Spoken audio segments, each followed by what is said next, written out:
I just had a couple of friends send me a clip where Jack Doherty just crashed his McLaren on stream while reading chat or maybe texting on his phone. And I just cannot fight the urge to make fun of this goober again.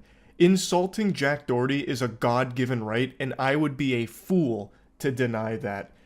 I can't resist. It's like trying to hold in a sneeze. I just have to let it out. I have to clown on Jack Doherty. The most punchable face on the planet here belongs to our protagonist, Jack. He is right now driving his McLaren, and his cameraman is doing a great job for the insurance company here, showcasing that he is not doing his due diligence of being a safe driver. So, the clip starts with him staring at his phone, staring a fucking hole through it. I'm pretty sure he's reading the chat, though it is possible he's reading texts or replying to texts. Either way, though, he is distracted driving, and it's about to be a disaster.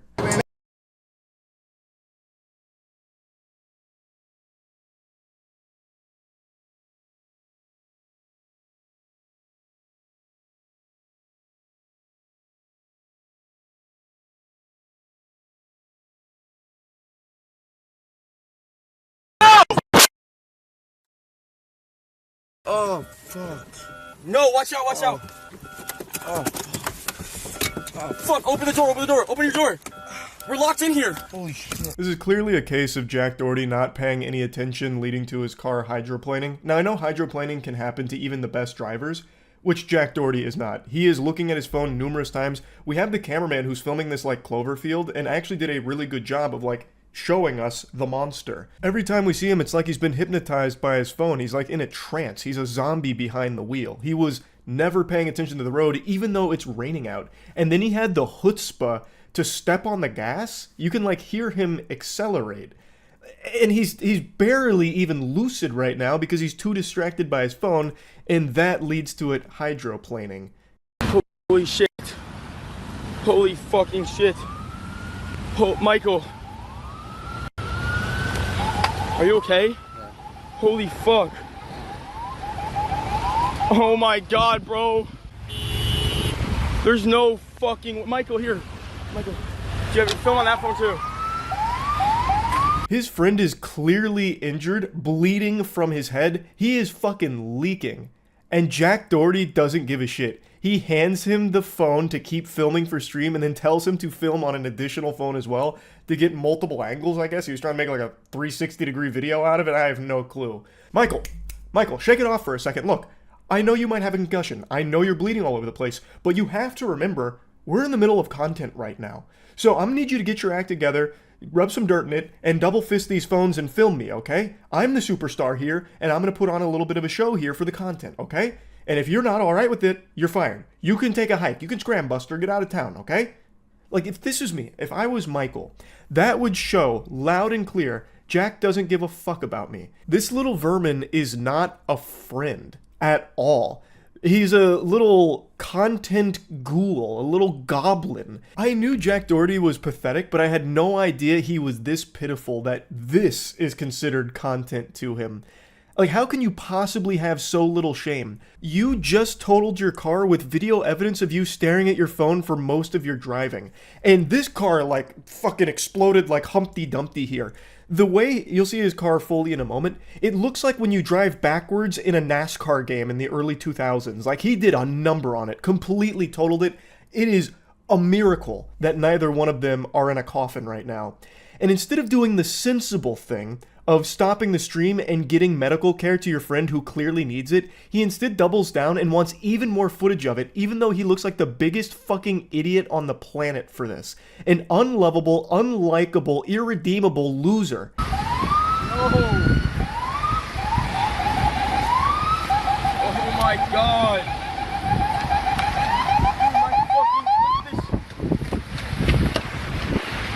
My car is totaled, bro. Oh my god, this is cooked.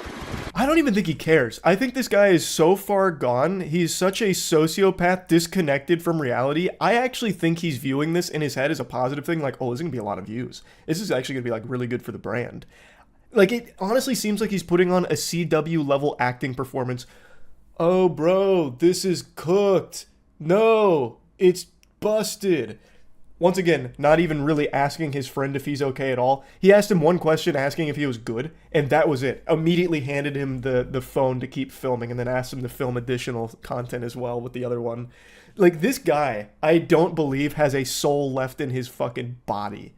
And also, I would argue that this McLaren was totaled even before this accident because that paint job is a crime. That looks atrocious. It's like your grandma's polka dot wallpaper from the 70s. I don't know what that's even supposed to be. It looks like it was taken to a paintball tournament and used as cover. Maybe it was. Maybe that was the whole thing. But either way, that McLaren was living a sad life looking like that. And honestly, it might be for the best that it was put out of its misery. Because Jesus Christ, that is an awful, awful paint job on that vehicle. Definitely worth mentioning that he got banned for this. Kick actually banned him. I don't know if it's a permanent ban or not, but as of right now, his account is gone. What's your name? My name is Jack. I was driving and then my tires just slipped and I lost control and then landed here. I was all the way on the left side and I just went there and then I don't know what happened. I just lost control. The next thing you know, I'm just going tears. And I don't know what happened. Yeah, no shit you don't know what happened because you weren't looking. You were buried on your phone, brother.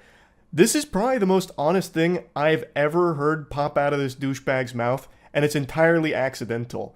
Like, he is being honest. He doesn't know what happened. He didn't have his eyes on the fucking road at all. Though I do think it would be very important information to share with this officer, the video footage. I think they'd really like to take a peek at that, Jack. You love to promote your streams and everything. Why not let the officer take a peek at what happened right before the accident? I'm sure that would be really interesting in helping them figure out how this mysterious crash could have possibly taken place. This whole time, he still hasn't really checked on his friend at all, who is still bleeding profusely.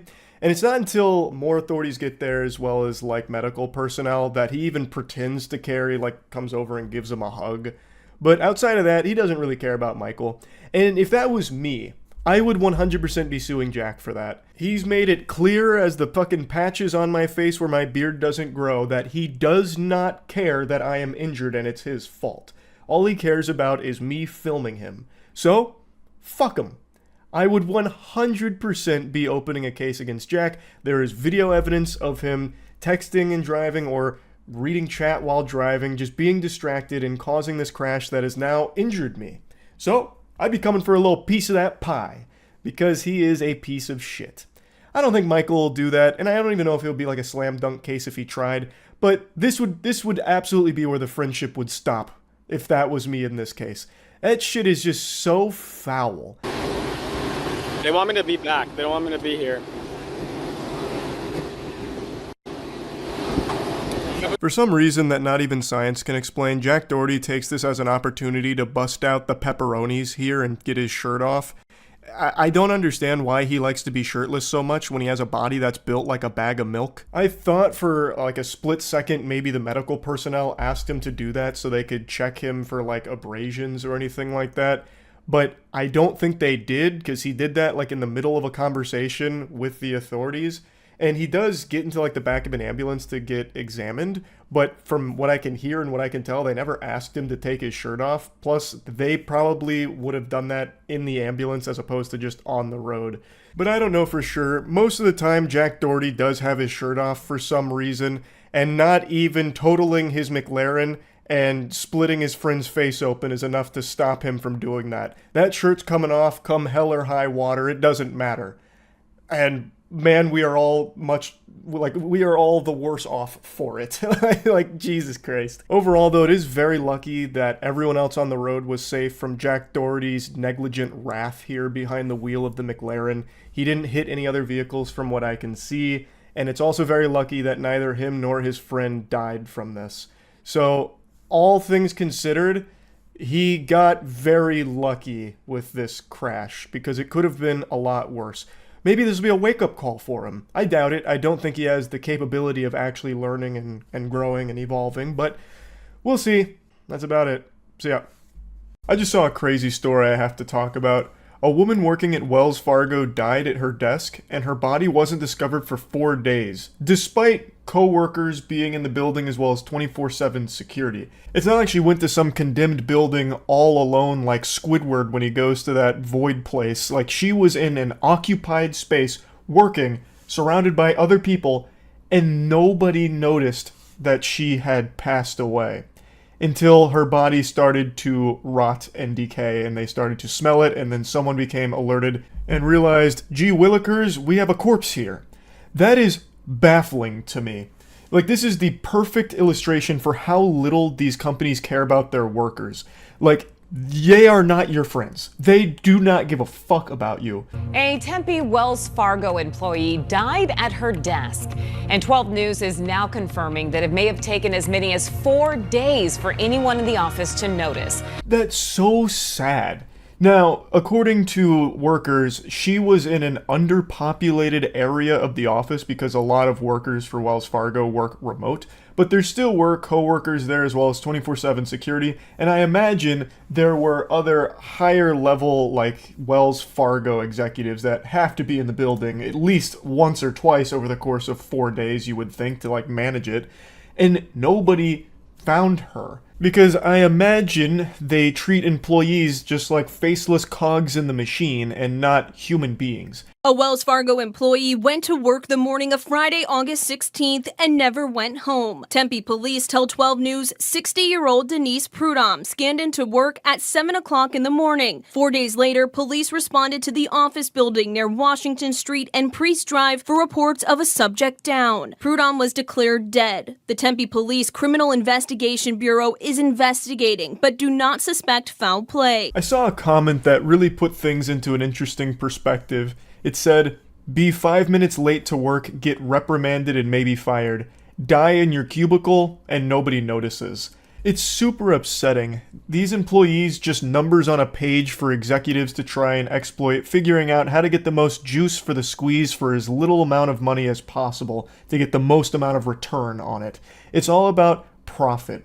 And it doesn't matter if an employee dies at their desk, you don't even notice. And the people working around you also won't notice because they're also part of that machine and too wrapped up in their own personal experience with it. A Wells Fargo employee exclusively spoke with 12 News, but asked not to be recorded or identified out of fear for their job. They say a colleague found Prudhomme dead at her desk in a cubicle while walking around the building on Tuesday, August 20th. Prudhomme's cubicle was reportedly on the 3rd floor and away from the main aisle. This employee says several people had smelled a foul odor, but passed it off as faulty plumbing. It's so weird to me how if something's off the main aisle, it basically just falls to the fucking back rooms at Wells Fargo, I guess. So if someone's not at like one of the main front and center cubicles, they basically cease to exist, I guess. So for 4 days, people walking down this main aisle never saw her cubicle and noticed the body. It reminds me of in Dexter's Laboratory, the back of the bus where that kid was like a gum monster because he was like,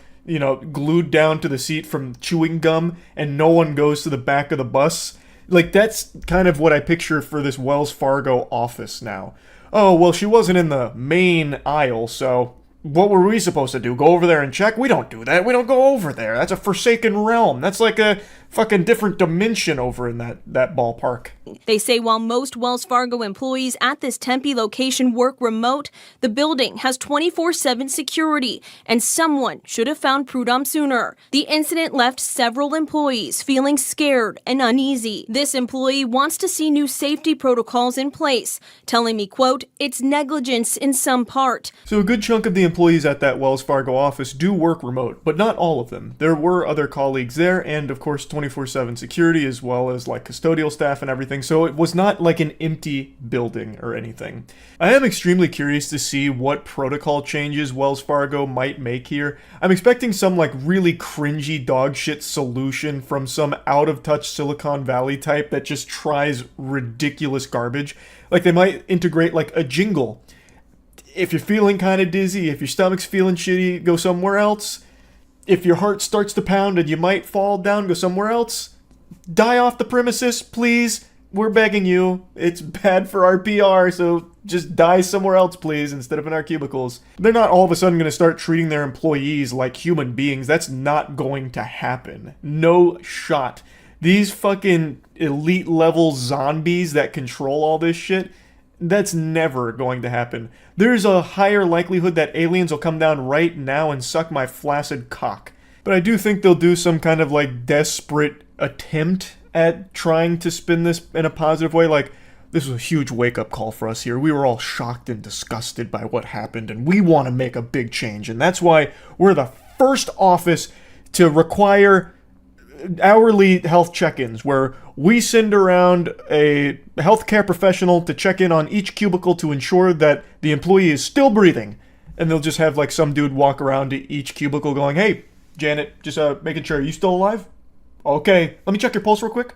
All right, great news. Hey, keep up the good work. You're a valuable team member here. We're a family. Don't forget, we're more than a team, we're a fucking family. Fist bump.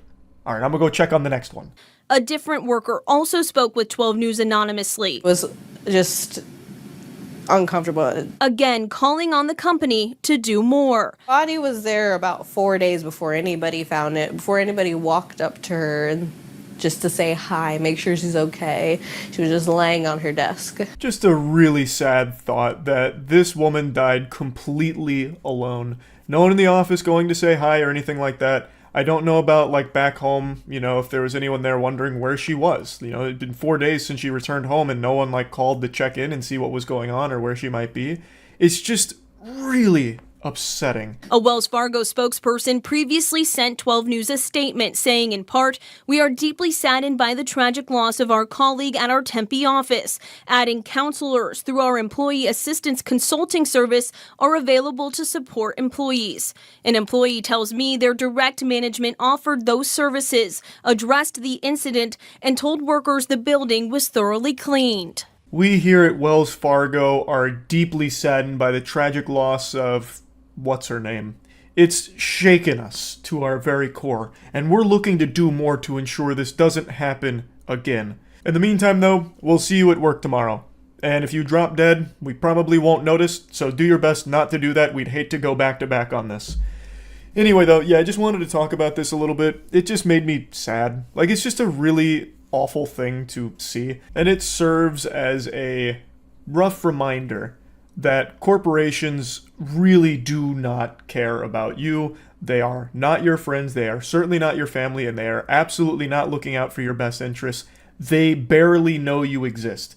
Unless, of course, you're not performing up to the standards that they want you to, then they notice immediately and you will be fucking canned on the spot. But if you actually just die in their office, they have no clue. And that's terrible. It's just bad.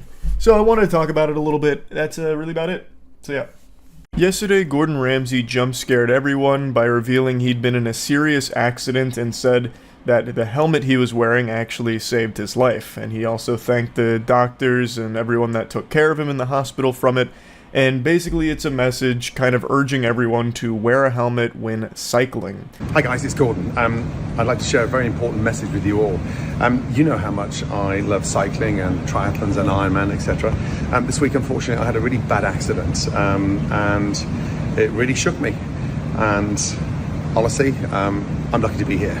He really does seem shaken up by this whole experience here. When I think of Gordon Ramsay, I immediately think of him calling someone an idiot sandwich and yelling and screaming. So if I had heard that Gordon Ramsay got into a bike accident, I would immediately assume that he got off the bike, started shaking his fist at it and calling it a fucking donkey or something and spitting on the bike. But then he'd walk away unscathed, unfazed, and throw a grilled cheese in the fireplace and just take a big old bite out of it.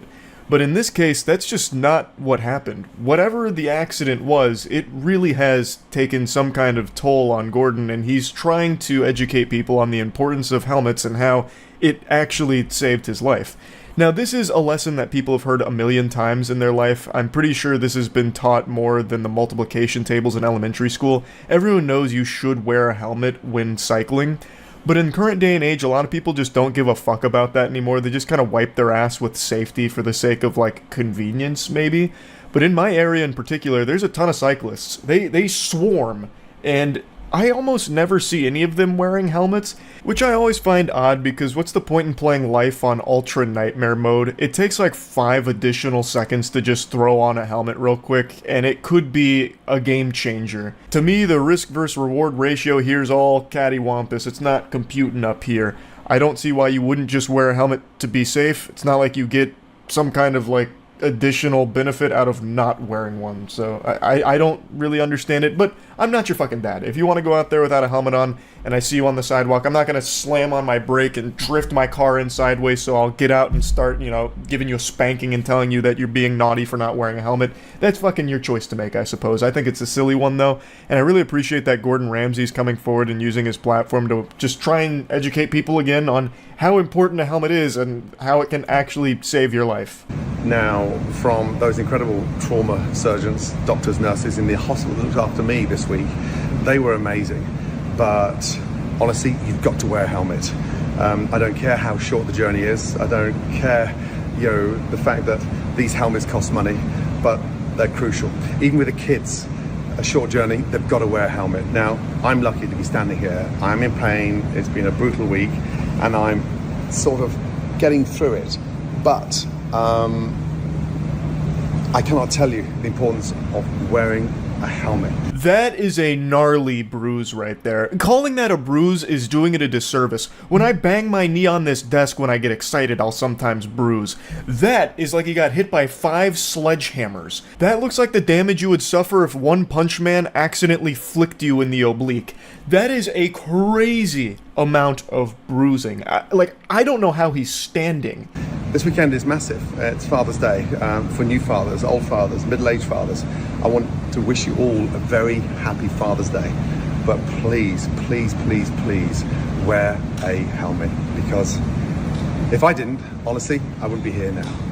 Happy Father's Day. An unexpected video from Gordon Ramsay, but an appreciated one. Like, he's just sharing his first-hand experience here with something traumatic that he went through and how he believes his life was saved thanks to that helmet, and of course the doctors and everyone at the hospital that treated him, and just trying to spread that message. And I think that is nothing but 2 big thumbs up for me there. But Twitter is a different story. Twitter ghouls have this impressive ability, almost like an X-Men level mutation here, it's almost a superpower, to find the stupidest spins on even the most cut and dry situations. Something as simple as, hey, wearing a helmet's good to keep you safe. Maybe you might want to think about doing that. They find a way to turn it into something bad. One intellectual powerhouse replied to Gordon's video saying, "Complete shite, Gordon." And then he dropped this fat little nugget of wisdom here, which is a graph that shows death per billions of kilometers cycled versus the helmet wearing rate percentage of these regions. Imagine being the loveless loser who comes in here going ballistic because a guy who almost lost his life is talking about how a helmet might have saved it. Now, this individual isn't the only one fighting back against Big Helmet here, but he is by far the most adamant. He is tooth and nail in the trenches, still replying as of me making this video like 18 hours later, it seems. So he is definitely their fiercest warrior opposed to helmets. Now, he makes arguments that helmets do nothing to mitigate serious injury. They only help with like scrapes and bruises maybe, but doesn't actually do anything to contribute to cycling safety, and calls them an unnecessary distraction, and then says the big issue that needs to be addressed is fixing infrastructure and driver policing. Now, let's say Gordon Ramsay subscribed to this guy's belief system. He'd be dead. If he viewed helmets as an unnecessary distraction, Gordon Ramsay would be 6 feet under right now, fucking making risottos up in heaven. So, legitimately, he is just wrong about them being an unnecessary distraction. In the situation Gordon Ramsay is describing, without that helmet, he wouldn't have survived. I also just don't understand what it's a distraction from. Is it distracting you from sending your 4,000th tweet in the last 24 hours? Like, how is it an unnecessary distraction? It takes fucking 5 seconds to put a helmet on, and it does help keep you a bit safer. Of course, it doesn't solve every problem magically. Nobody is saying it does. He's fighting a ghost here in the comments. He keeps thinking that everyone's saying that a helmet solves all the biking related issues with like cyclists dying, whatever. Like, that's not what anyone's saying. All they're saying is it does just help your odds, and in this case, it actually did save Gordon Ramsay's life. There's just no reason not to wear a helmet.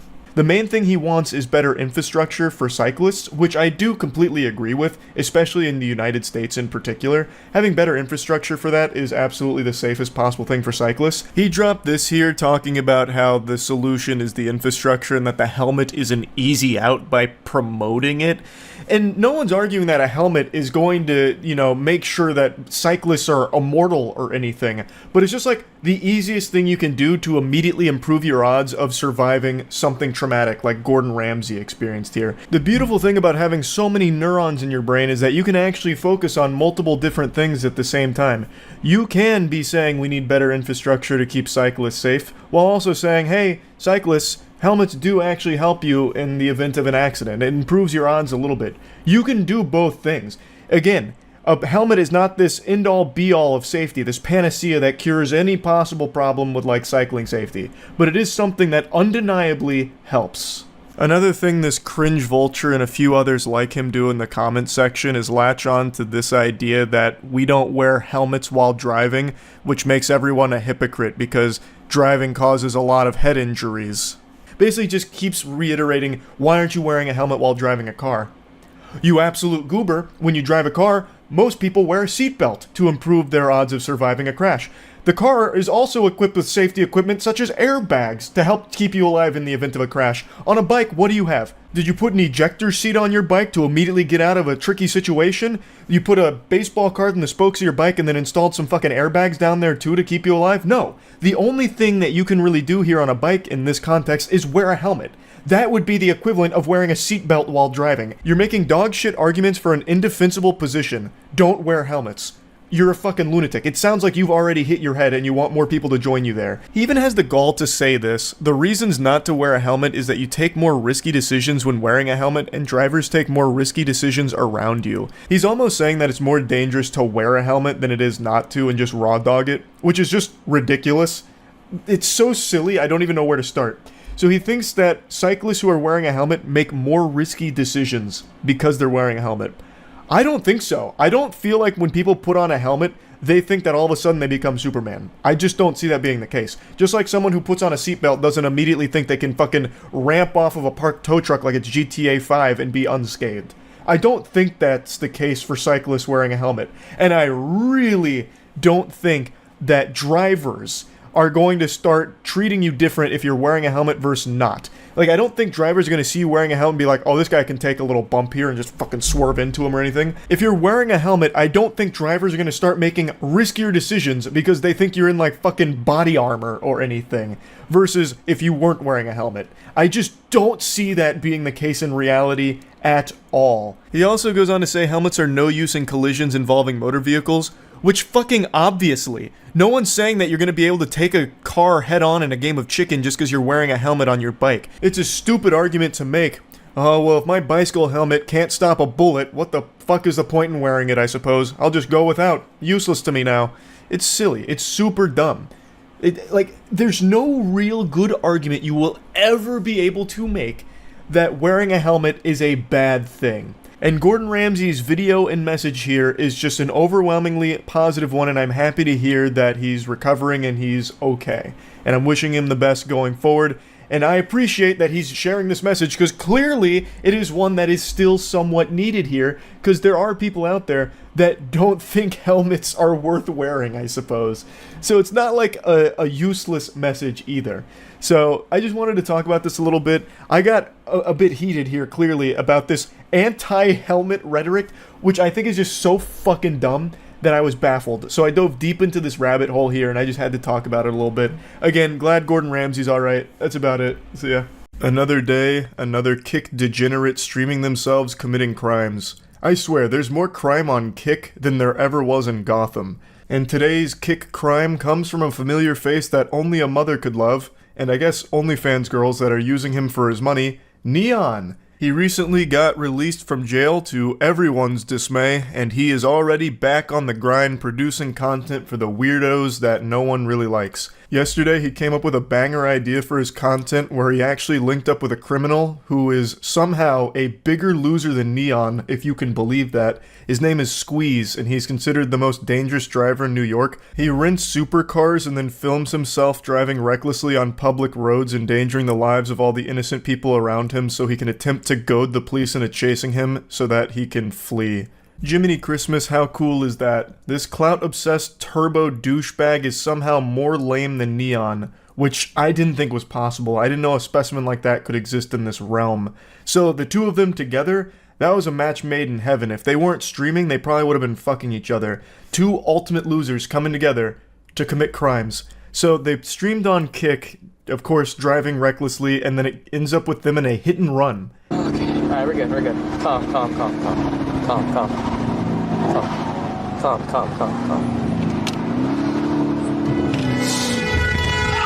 Oh my god! Oh my fuck! Oh! What the fuck? Oh, shit. What the fuck? Oh, shit. Everything's good. Oh, Shit. Oh. Everything is 100% good. drop me off. We're good. Neon begs to be let out of the car, and his wish was granted. They let him out, and then he starts running away, saying that he needs to get inside and off the street. He starts treating it like he's trying to lose stars in Grand Theft Auto here. So he is clearly freaked out by all of this. He also just got out of jail, and now he could be looking at some more problems. Now, granted, he wasn't the one driving, so I don't think he'd face any serious repercussions, though I imagine maybe they could come after him for setting this up, because this was clearly the idea behind the stream, is get together with the most dangerous driver and do some dangerous driving for Neon's stream to entertain his audience. So it'd be like premeditated crimes, pretty much, for the sake of Kick streams. Now, Neon has been banned for this, and I know it's not going to be permanent, because nothing on Kick ever is. They are a platform that is impossible to take seriously, because it is pretty much used by a lot of people as a place to just broadcast actual illegal activity, and Kick still does really nothing about it, except give them a 72-hour ban at most. Which always makes me laugh, because a lot of Kick streamers, as well as Kick themselves, would talk about how Twitch is so inconsistent with their rules, which they are, don't get me wrong. So like a girl spreading her butthole live on camera, or even having full-blown sex on cam on Twitch only resulted in a 3-day ban. Meanwhile, Kick still does the same kind of shit for similar content like that, as well as actual crimes that are being broadcast there. They are still guilty of doing exactly the same shit of terrible enforcement of their rules. And it blows my mind that they don't see that. Like, for some reason, it's different when Kick only gives a 72-hour ban for someone having sex on stream, or not even ban them for having sex on stream most of the time, and also only gives like a 72-hour ban for fucking criminal activity. It's laughable. But anyway, after the hit and run and the adrenaline started to wear off, Neon did a bit of reflecting in a very somber mood about how everything went awry. I was there to do a Q&A, sit in his car. We agreed and handshaked only 10 over the speed limit, and this retard just went crazy, and I can't do shit. I'm sitting in the car. What the fuck am I supposed to do, bro? I can't just jump out when it's going 100 miles per hour, bro. So, it is what it is, bro. It is what it is, bro. Don't tell me to shut up, bro. Don't tell me to shut up, bro. Shut up. I like how even his own chat is bullying him here. Like I've always said, if he wasn't a streamer, he would probably be a professional swirly victim. Like, his face would know the inside of a toilet bowl better than anyone else on the planet. This guy is so unlikable and insufferable.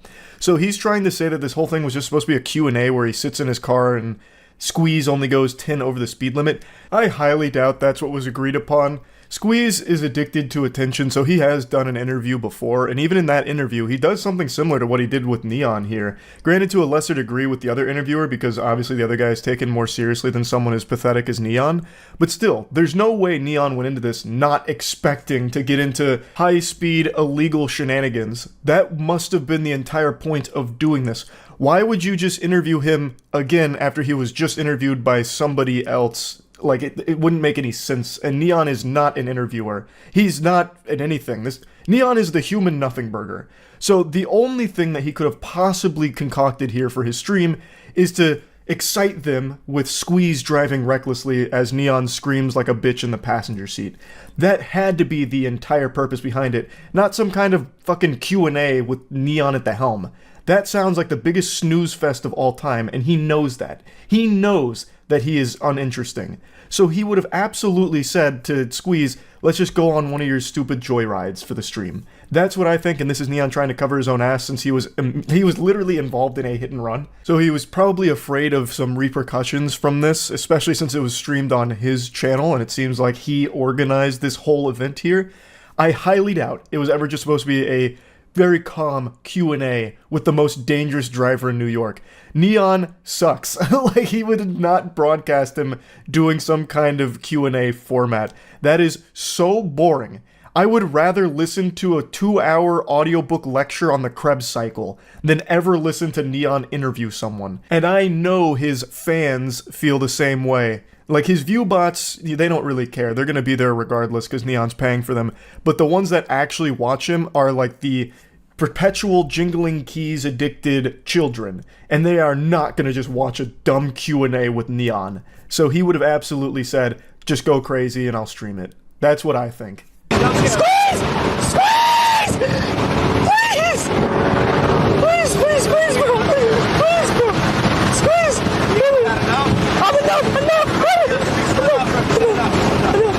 Enough! Come on, bro! Please, dude!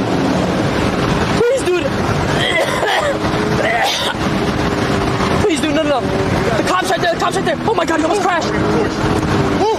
Chill, stop. Stop, you're tripping. Squeeze, that's a cop, squeeze, that's a cop, you're tripping. Even before the hit and run, this just seems unwatchable. Who wants to listen to him peek the mic through squealing the entire time?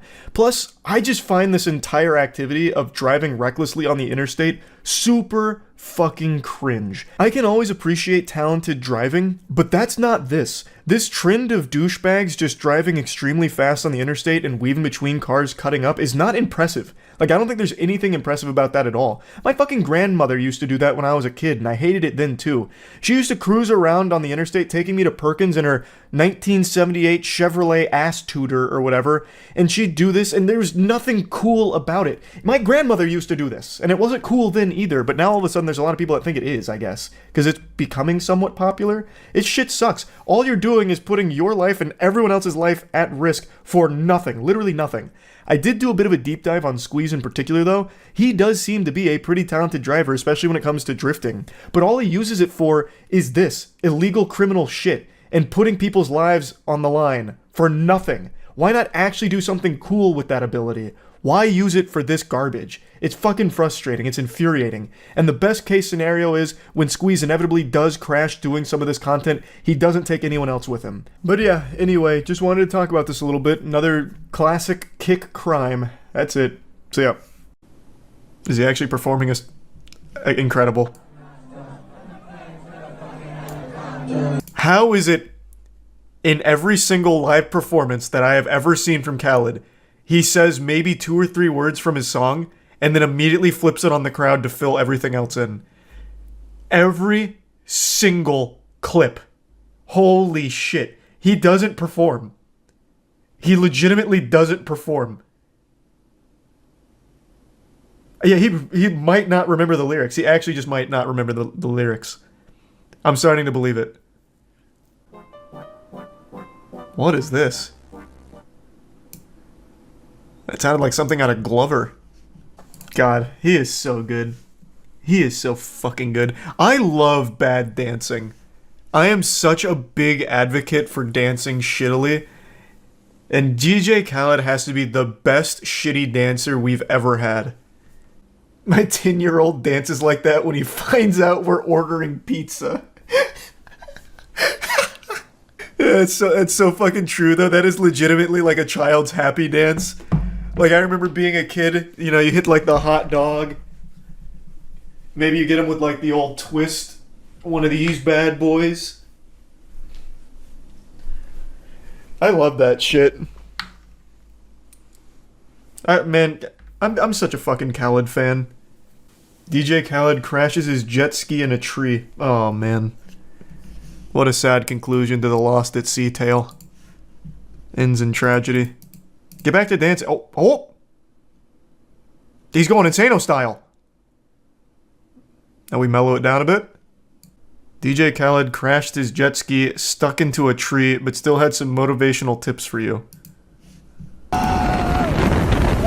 Someone needs to just take jet skis away from this guy. Let's go! We're going 200 miles per hour! Got a situation here. How do I do this? Turn around. We got a situation here. No, it's a very easy solution. Just go back. Oh, God. Oh, jeepers. Well, the most avoidable... Oh my god. The most avoidable situation of all time. Situation here, guys. Who could have seen this coming? Mother Nature had to do everything they could to stop him before he became too strong. How could this have happened? In life, you have roadblocks. The key is to overcome it. That's not what you did. The roadblock is right. You did have a roadblock, and your solution was to hit it as slow as possible.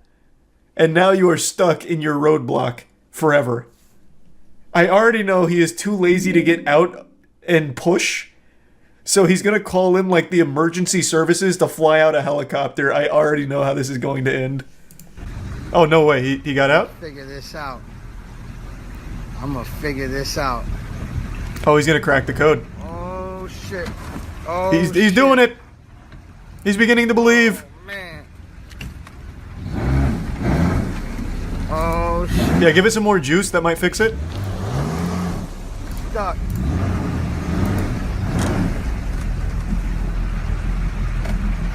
Oh, shit. Oh, God.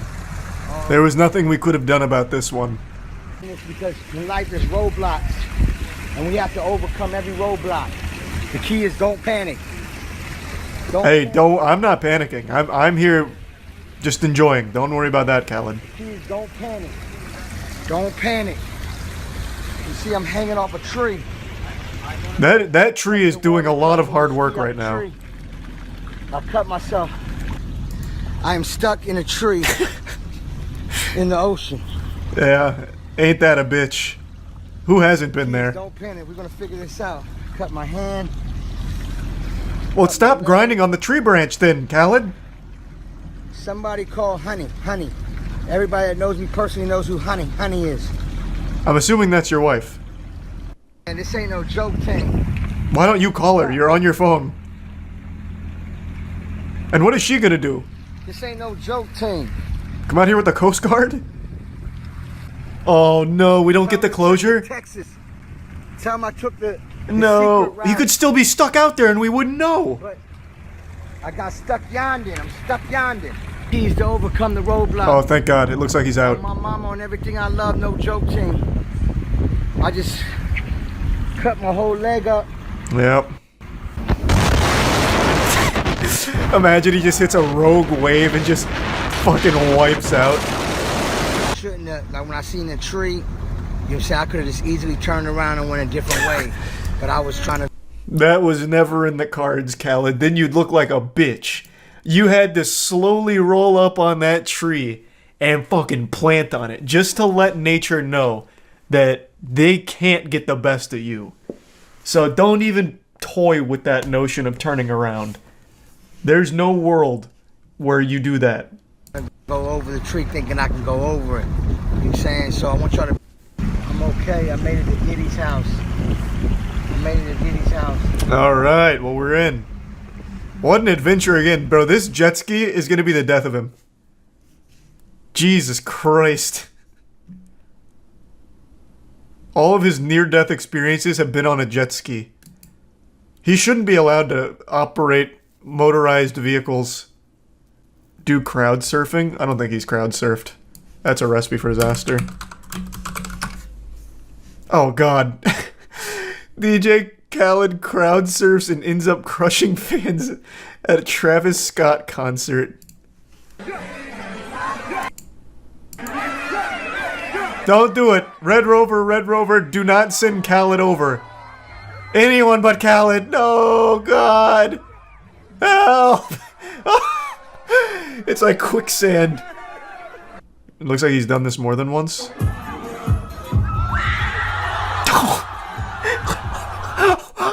Oh, I don't think that was actually Khaled, but my God. Jesus.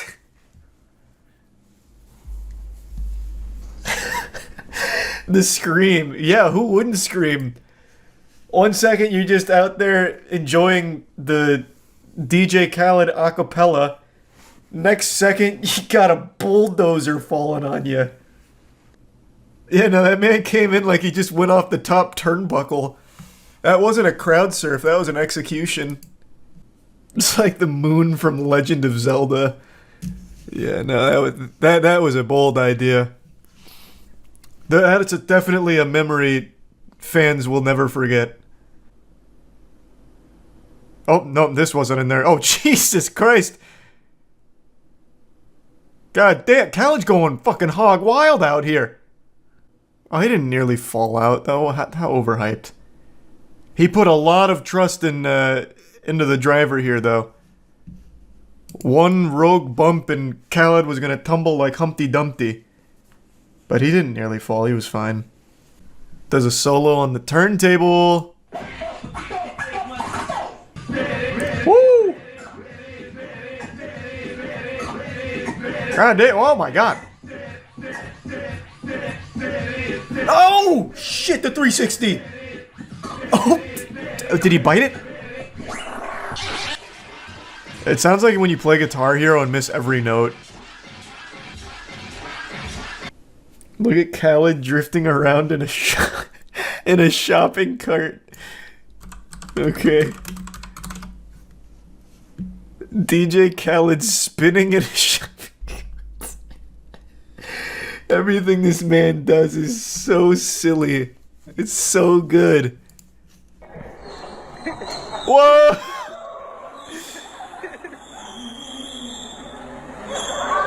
Damn, he's going in though.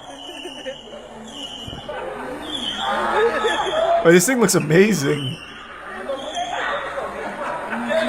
Now check this out. What do we call this? Scotch bonnet. Scotch bonnet. No. Bro, this is the guy that tapped out in 3 wings on Hot Ones. You're telling me he is going to eat something with a Scotch bonnet in it? That shit is 400,000 Scovilles. There's no way. He will die. He will absolutely die. This is his wife trying to kill him. At the risk of sounding like a bitter old, fragile geriatric, I need to vent about something. I saw a short video today that just triggered an insatiable appetite within me to rant. And I've said this on stream before, and every time I have, people have been upset with this opinion, but I'm going to share it anyway. I hate water parks. I think water parks are hell on earth. And I don't hate them for the reason you're probably anticipating, which is germs with all the pee, puke, and shit in there from all the kids that go to water parks. I've always hated them because of the slides. Now, I'm not referring to the slides that you go down on an inner tube. I'm talking about the ones where you like cross your arms like full coffin style and go down on your back. That shit has always been extremely painful. It's how I imagine it feels to be trampled during a stampede.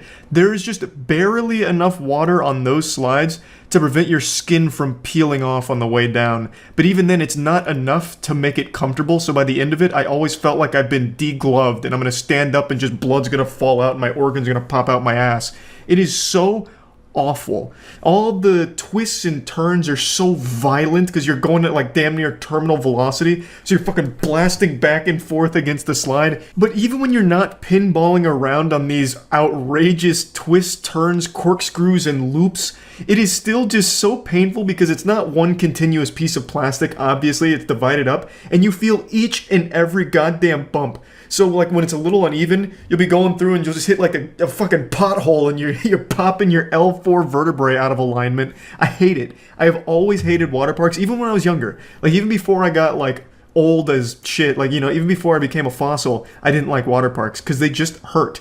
You know, it feels like I get beat up by the football team when I finish a water slide. I've just never completed one of the slides and felt like I had fun. I felt like I went to war and was just pushed over the side of a hilltop and on the way down hit like 5 layers of barbed wire, broken glass, and rocks. It just, I hate it. I've always hated it. And I honestly feel like the people that make these water slides try and come up with just enough safety to keep most people from dying, but still leave enough wiggle room so they can still have some fatalities on there. One of the biggest cases that I recall was a 10-year-old boy got decapitated on a water slide at Schlitterbahn. The water slide was called Verrückt, and he got decapitated halfway through the water slide. A lot of fishy shit went on with the construction of that water slide. Verrückt has a very peculiar history. What was responsible ultimately for the decapitation of that boy was the raft that he was on for that slide went airborne, and he hit his neck on the safety cage that was built like over it, and it decapitated him. It's absolutely a fucking horrifying thing to read about. And of course, it's not the only case of someone dying on a water slide, but that's the most well-known one. Most of the time, though, it's just a lot of injuries. I've never liked it. And today I watched a short video that Jackson sent me where some kids went down, I think it's a potato sack slide, somewhere in the middle of nowhere. I couldn't find any information about where this is, but this slide is absolutely one of the most dangerous things I think I've seen at an amusement park. Again, I have no information on where this ride is or what park it's at, but I think it's safe to say this is like an official place. Like it's a business, not just someone's backyard, because I don't think anyone's going to be able to build this in their backyard. I think anyone can see why this is an absolutely awful design. It looks like it was actually created by a villain to kill as many kids as possible or just injure as many people as possible before it gets shut down. Like it's trying to complete the any percent speedrun record for most injuries associated with a slide. It has all of the worst ideas incorporated into one. So it's obviously very high speed. This is a pretty fast slide, and it's not a water slide. This is like, I think, a sack slide, so I think they're in like a little potato sack or something, and they slide down a giant metal slide. Well, first of all, the fact that it's a metal slide in what is clearly a very sunny area is already a horrible idea, because when it gets super hot, that slide's gonna fucking cook the kids. It's gonna just start burning them as they're going through it. They're gonna be praying for the time that they finally can get off. And then they're still gonna have to be, grabbing little skin pieces from the slide on their way out. They're gonna need like a fucking skin graft by the time they finish this thing once it gets into the summertime. But even putting that aside, you can see it's built with a cage around it, which for a lot of people would say, like, that's probably a good idea to keep people from, like, flying off for going too fast. Like, that's the whole idea of it. Except their cage is porous. It's giant openings in their cage, so it's like these metal bars. It looks like prison bars, and it doesn't look like they're even rounded off or anything, so it's just these, like, kind of sharp-looking metal bars, this cage, around the slide. And you can see the kids bouncing into those bars and shit. That's just an accident waiting to happen. That's a recipe for disaster. Their arm kind of flies out to the side where they're going through. It's just going to snap their arm. Same with their legs. Same with their neck, their head. Like, all of it is at risk for just being blasted here. It's like an actual cheese grater on this slide. It's the exact opposite of a safety cage. Like, it's not like a roll cage or anything. This thing is like an actual death contraption. And the GoPro they were using here obviously got caught in that cage and just thrown off to the side. The kids were hitting their heads and shit on it, and luckily their head didn't like pop through and just get, severed or something. But this absolutely looks like it's just mini deaths waiting to happen. But maybe that's the point. Maybe this is one of those suicide slides. I'm sure all of you have seen that video by now where someone designed a suicide roller coaster where it's like a series of 7 loops that get tighter and tighter, so it eventually kills you by the end of it. That's kind of what this slide seems to be like emulating, just a way of committing suicide in an elaborate way. Like, it just gives you one last ride. It's fucking baffling to me. Like, if a parent saw this for even a single second, I don't think there's any way they'd let their kid go on that unless they really hate their kid. I'm sure you also noticed in the video, the cage doesn't go across the entire slide. There's still those openings, like the open air openings with like the platform there for the staff to get to, which is exactly one of the things that was responsible for the decapitation on Verrucht. They have the metal cage that goes over the thing, but there's gaps in between it, obviously. So in those openings, like on this ride, there's a very real possibility someone going really fast hits it, catches some air, and then also hits their neck and head on that cage start, which is what killed the boy on Verrucht. So they have literally the same fucking problem as Verrucht did. And I just think that this is a disaster waiting to happen if it hasn't already. Again, I couldn't find anything on this slide, and I looked everywhere. This was posted on like 12 different subreddits, and I checked every single comment on every single post about it, and nobody had any clue where this was. So maybe this really is like a homemade contraption. I have no idea, but it doesn't seem likely considering the like scale of it. It seems huge, and it also seems like a lot of property that they have here, so I would be very surprised. Plus, there was also some other people on the beginning of the platform that looked like staff members, and I don't think parents that built this in their backyard as like a fun project would hire full-time employees to man it for them.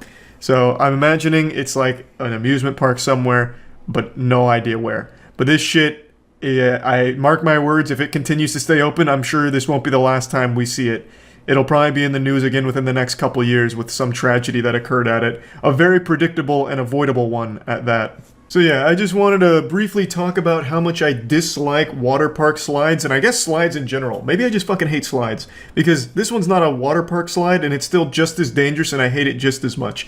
So yeah, I just wanted to vent about it a little bit, because why not? This video just really brought the demon out of me, and I needed to rant. Anyway, that's about it. So yeah. I just wanted to make this video to let you all know that I am safe. Don't worry, don't panic. Charles is safe here. This isn't any kind of propaganda. I'm not being held hostage to lie here. I'm not in witness protection. I am genuinely safe right now. For those of you that have no idea what I'm talking about and it sounds like the ravings of a lunatic, let me explain. Yesterday, it was reported by multiple outlets that Gwyneth Paltrow's "This Smells Like My Vagina" candle went up in flames in a woman's household, creating a fiery inferno and nearly burning the entire fucking thing down. And as all of you know by now, I'm the proud owner of not one, but two of Gwyneth Paltrow's pussy candles, because I'm the Gwyneth Paltrow scent sorcerer, the scent shaman. I'm basically just the patriot of Paltrow's punani aroma. I own two of these, and a lot of people on Twitter were concerned about my safety after reading these headlines, and I just wanted to come in here and reassure you that I'm safe. These haven't turned into pipe bombs yet, but maybe it's because I haven't burnt far enough down there to get to like the nitroglycerin core that they seem to have. But I just, again, it's like in Facebook when a natural disaster occurs and like people you know, your relatives click like the "I'm safe" button after an earthquake. That's kind of just what I wanted to do here in regards to Gwyneth Paltrow's vaginal attack on the country. What a wild situation, though. How fucked up would it have been if it actually did burn down the whole house? You know, you just come home after you hitting the gym or whatever. Your house is on fire. The fire department's just going up against this raging hellscape. And then after they finally get it under control, and as you're going through the ash of all the memories you've lost in the house fire, that's when you smell it. My God, it's Gwyneth Paltrow's vagina. And then you instantly know what happened. Man, that'd be fucking horrible. Luckily, in the story here, the lady was able to get the candle outside before, like, the nuclear explosion. So she was able to save the house and everyone inside of it. But, man, what a wild terrorist attack from Gwyneth Paltrow here with the candle, huh? According to the story, she like lit the candle and then it just raged out of control. It's from the way it was described, it sounded like they were trying to summon Shinron from Dragon Ball Z using fire instead of Dragon Balls. So the way that the lady described it is they lit the candle and it immediately burst into this huge flame that went outside of the container there, the receptacle of the wax, and started shooting bits all over the place. And then her and her husband finally got it under control and tossed it out the front door like a live grenade. But shit, it makes it sound like it was some kind of satanic ritual using Paltrow's meat curtain Methodist to be the catalyst. It's crazy. I would have never expected that. If you can't trust Gwyneth Paltrow's vagina, what can you trust, huh? For me personally, as a huge enthusiast of genital-scented candles, this will absolutely change the way I approach lighting them. I'm going to make sure to take more precautions, perhaps even a full hazmat suit, not only for the smell, but also just in case things go titties up. I want to make sure that all of the proper precautions are followed when lighting Gwyneth Paltrow's vaginal candles from this point forward to avoid any kind of catastrophic accidents that could occur. But again, I just wanted to make this video to let you all know that I am safe. Even though I own these two active weapons, these two landmines that could go off at any minute, I am handling them like a professional with the utmost care, and I'm very conscientious of safety now, thanks to this story I read. So I just again wanted to just do this as a little check-in to let you all know that yes, I am safe, and yes, I still own Gwyneth Paltrow's pussy weapons, the candles here. That's about it. So yeah. Fidget spinners, a name you all know and fear by now. These exercise gadgets were once deemed safe, approved by the FDA, USDA, and the Men in Black. But what if I told you they're not as safe as previously thought? What if I told you one Boise man almost died as a result of fidget spinners? What if I told you that we've been lied to by fidget spinners? Printed on the box of every fidget spinner's directions: Step 1, spin. Step 2, insert an anus. What if I told you this was a potentially fatal combination? Would you believe me? Or would you think I'm just some old guy who doesn't understand this new way of life? To you I say fuck you, you furless testicled vermin. I live, breathe, and fuck fidget spinners. Now let's get to the story here. It's time I shed some light on how dangerous these can be. One 27-year-old Boise man was playing with his fidget spinner, as most 27-year-old men do, and he was just enjoying his time having a jolly good hoot with it, when all of a sudden things took a sinister twist. According to one man's relative, and according to this article I'm reading, this relative said he was playing with the toy in bed, and for some reason it struck him that it might be funny to see if he could use it to pleasure himself. In hindsight, it was a pretty stupid thing to do, but he tried spinning it near his anus to see if it felt good. Something all of us have done countless times. And it's not just for the sake of comedy, it's for the sake of goddamn pleasure. Nothing can even come close to the pleasure given from a fidget spinner spinning at Mach 5 tickling those rectal flaps. Just a merry-go-round of pleasure as it just high-fives your anus, just knocking on the door of your chocolate starfish. Now the article doesn't specify what model of fidget spinner he was using, but if he was using anything in the DDR Crocodile NVIDIA GTX 1080p surround sound subwoofer spitter shitter, and anything in that family and above, he's lucky he didn't take his entire asshole off. Now unsurprisingly to us professional seasoned veteran fidget spinners, it felt good for this man, at least at first, but like most of us are taught in fidget spinning dojos, you can't fly too close to the sun. Like Icarus, this man's wings were about to melt off, and by wings I mean his entire rectum. So he tried that. He thought he might try and insert part of the spinner into his anus, but somehow it went too far. Yeah, somehow. Oh, that's a mystery and a half right there. Scooby-Doo, where are you? Just one of those freak accidents, I guess, you know, where you're just playing basketball with your bros and you go up for a rebound, but your clothes fall off, you lose balance, and then your cock falls into their mouth a couple times. You know, it's just one of those things. You can't really do much about it. It just happens sometimes. That's why they're called accidents. So back to the news story. The neighbors heard this man howling in pain with the fidget spinner lodged deeply in his rectum. The medical staff commented saying they believed he slipped and accidentally pushed the spinner too far into the anal passage, and once inside, the anus just shut too tight to remove it, so they had to surgically operate. They tried a lot of lubrication, but at the end they had to do an actual surgical maneuver here to get this out, to free this man, and it's going to be a long recovery time for this poor man, an even longer recovery time for his pride. Now, I don't know if the medical staff just wants to believe it was an accident and that he slipped, but even in that theory, how would that happen? He'd have to be parading around his house with a fidget spinner protruding from his butthole. Is that even a pleasant sight? No, I think it's just better to say, you know what, this man, he bit off more than his ass could chew. Now that you're aware of the danger of fidget spinners, next time you're spinning and someone tells you to shove it up your ass, you know not to do that. It's dangerous. You tell them, no, thank you. I don't want this stuck in my ass. And you go about your business and you keep spinning. Yeah, that's it.